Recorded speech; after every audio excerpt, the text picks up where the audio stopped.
At so ayan, hi guys! Welcome back sa channel natin at ito na nga po sa episode 61 para kay Season 3 One Punch Man natin. Pero bago tayo magsimula, ay kung bago ka pa lang din sa channel natin, ay huwag mo kalimutan mag-subscribe at pakipindot na rin ay ang notification bell para ma-update ka every time na meron tayong bagong upload. Seryo naman po at ulit, ay huwag na nga natin patagalin pa. Simulan na natin yan. At kahapon nga, dito tayo natapos sa biglaang pagkapal ng buhok neto ni Puri-Puri sa kanyang katawan at tinatawag niya nga to na Angel Plumes. Pero ito nga sa kabilang banda ng kanyang mga inmates na kasama nagagalit, sabi nga nila nung Angel Plumes body hair lang yan. Pero ito nga ang continuation niyan is eto naman na. So dito posing na etong si Puri-Puri at sabi niya nga rito natatawagin niya etong kanyang bagong armor na Angel Bristle Armor. At din ay maya dito nga biglang nagdash na etong si Puri-Puri, sabi niya nga dyan na as long na nagtataglay siya ng ganitong klaseng kapangyarihan, yung defensive power, ay pwede niya na nga raw na i-ignore yung mga pag-atake sa kanya ng kanyang mga darling at pwede siya mag-focus ngayon at ang tatargetin niya lang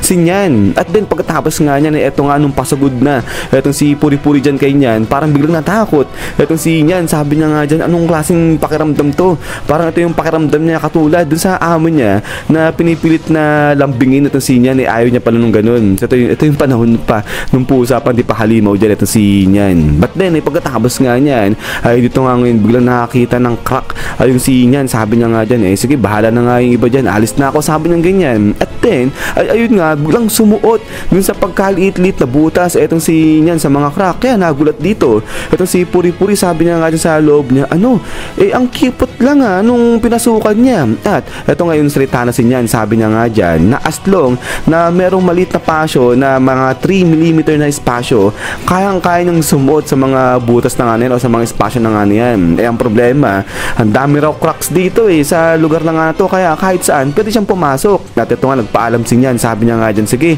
aalis na siya at aatakihin niya yung ibang mga heroes pa. Pero eto nga sa kabilang banda si Puri-Puri bigla siyang nakapa-stop dyan at eto nga parang nagugulat siya sa nakikita niya dyan sa ginagawa ni Nyan. But then maya pa ay eto nga biglang napasigaw si Puri-Puri at ayun nagulat yung mga halimaw sa likod niya. At sabi niya nga rito meron siyang na-realize, meron siyang idea na naiisip. At eto nga ngayon biglang nanginig na nga o biglang nag-vibrate yung katawan ni Puri-Puri. So pinag-vibrate niya yan. At ang sabi niya nga rito ganito, kung poprotektahan niya nga raw itong kanyang mga bisig sa pamagitan ng kanyang Bristle Armor at kung dadagdagan niya ng lakas at ng impact sa pamagitan ng kanyang bagong technique na natutunan, which is ito nga yung kanyang pagbabibrate, at kung yung dadagdag pangaraw dyan itong kanyang natutunan sa kanyang swimming lesson, ay kayang-kaya niya na nga raw na mag-dive. At ito nga nag-dive na yun dyan. Ito si Puri-Puri papunta rito sa pader. Itong pader yung kanyang sisisirin at ito nga akala mo naging drill dyan itong si Puri-Puri at hinabol na ngayon dito etong si Nyan. So itong naghabulan etong dalawa at ito nga sabi ni Nyan malapit na siya sa akin hanggang na umabot na nga sila dito sa pinakadulo ng pader, pero nakaalis na nga dyan etong si Nyan. So ito parang casual lang, lakad-lakad lang dyan etong si Nyan. But then ay ito nga tingin lang etong si Nyan kay Puri-Puri, sabi niya nga dyan na ang gusto niya nga lang yung easy life, yung madaling buhay lang, at ngayon pipili lang siya kung sino yung gusto niyang kalabanin. At ito nga sabi ni Puri-Puri tuloy ni Nyan kay Puri-Puri, umalis na siya, dun muna siya pumunta sa ibang mga preso, yun yung labanan niya. But then ay ito nga ngayon tuloy pa rin dyan ito si Puri-Puri sa paghabol nga dyan kay Nyan, di na pinapansin. But then pagkatapos nga niyan ay ito nga mula doon sa maliit na crack na nga na yun biglang lumabas na etong si Nyan, talon na nga siya dyan at ito takbo na dyan ito si Nyan, di niya pinapansin yung mga inmates. At ito yung mga inmates, sabi niya nga sabi nga nila rito kay Nyan na ano nangyari kay Puri-Puri, napatay na ba ni Puri-Puri? But then ay dito nga maya boom, labas na nga dyan ito si Puri-Puri at pagkatapos niyan dito bagsakan yung mga bato na mga nasama ni Puri-Puri habang nagda-dive nga siya dyan sa may pader. At eto nga na-crash ngayon yung mga inmates nito ni Puri-Puri. At then pagkatapos nga niyan eto nga pagtingin ngayon ni Puri-Puri doon sa likod niya, wala na, mga patay na itong kanyang mga darlings hindi nasa niya, natabunan ng mga malalaking tipak na bato itong kanyang mga darling dyan. Pagkatapos nga niya iyak ngayon dito.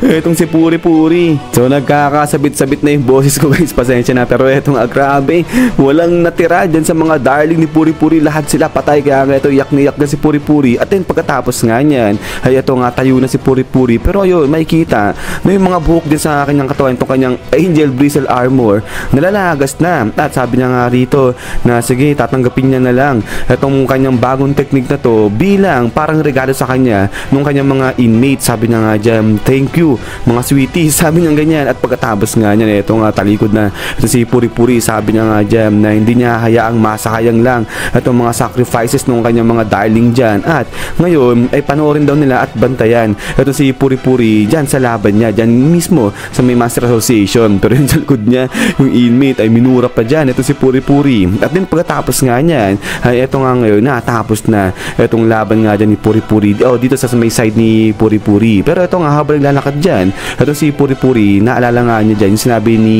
Nyan na aalis itong si Nyan para atakihin o labanan yung ibang mga S-class heroes pa na kasama na ito ni Puri-Puri dyan sa may Master Association. Pero ang sabi nga ni Puri-Puri dito na walang alam o walang ideya itong si Nyan sa kanyang mga sinasabi, dahil kahit kanino raw mapunta o maharap itong si Nyan dyan sa mga kasamahan niya sa hero na sumugod nga dyan sa may Master Association, sigurado sakit lang yung aabuti niya. At mas mabuti nga raw kung itong si Puri-Puri yung hinarap nito ni Nyan kumpara nga dun sa iba. At sigurado yan, maiintindihan niyan at malalaman din yan itong sinasabi dyan ni Puri-Puri once na maka-encounter siya kahit isa lang nakakasama nga natin ni Puri-Puri dyan nga sa Master Association. At then ay pagkatapos nga niyan ay dito naman biglang talod na dito sa may side ni Darkshan. At eto nga, ang laki ng back neto ni Darkshan. At eto nga, may buwabanat dito kay Darkshan and tuloy-tuloy. At eto, naka-defensive mode lang dyan etong si Darkshan. At then ay pagkatapos nga niyan is yan guys, hanggang dito lang muna etong si episode 61 natin. At ayan ay tuluyan na ang natapos yung sa laban o yung sa side neto